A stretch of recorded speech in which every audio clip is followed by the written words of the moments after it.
Essentially, volunteering means to become willing,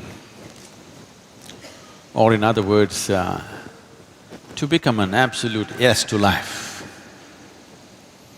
Most human beings are yes if it's convenient, no when it's not convenient. Yes if it's yielding something, no if it's not yielding something for them. A volunteer means there's only one thing that he's dropped, which is a very significant thing.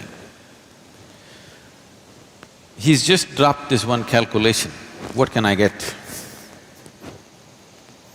If a human being drops this one calculation, what can I get out of this? If he drops that, suddenly he becomes a phenomenon. This is something that I'm constantly demonstrating to people, what our volunteers can do. If you look at the Project Green Hands or the rural rejuvenation programs, and just about anything that's been done here, for example, the Dhyanalinga dome, just to tell you what goes into it, the dome is made in such a way, there is no cement, there is no steel, there's no concrete.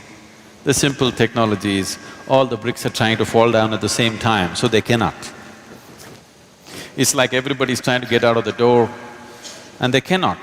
Unless one person has the courtesy to move back, then they will go. But the bricks don't have courtesy. So they keep on trying to come down and they cannot come down. So for this to happen, it took 1.8 lakh bricks to build that.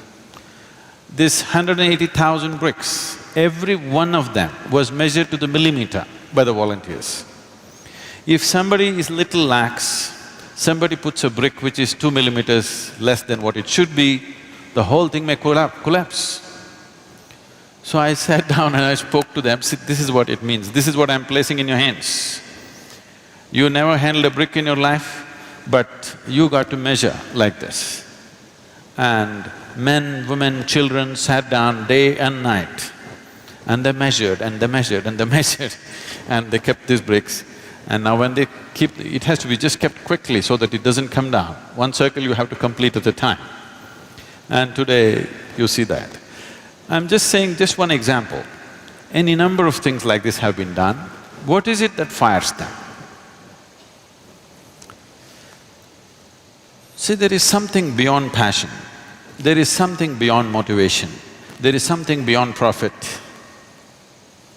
which is very significant for a human being, which generally most human beings never explore. Their whole life remains within certain expectations of profit, some passion towards it, some intensity. But volunteers live an intense life. This hall, normally we operate from there, our audio system is from somewhere else, suddenly they set up this whole thing. It's giving us some trouble. It's technology, we are not experts. So through the night people are working, but in the day they are working. When do they sleep? They don't. This is my experience.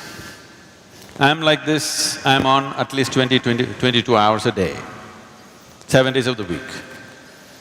Because there's work going on in United States, in every part of the world, which are in different time zones. At 2 o'clock in the morning, if I just pick up my phone, one of the swamis or somebody picks up the phone, never once will I hear a goggy voice, "What, Sadhguru?" No. "Sadhguru?" It doesn't matter any time of the day or night. This is the greatest blessing, that you constantly live among people who are intense, focused and willing to give themselves to what needs to happen. This is the greatest pleasure a man can have, this is the greatest fortune a man can have, and fortunately we have it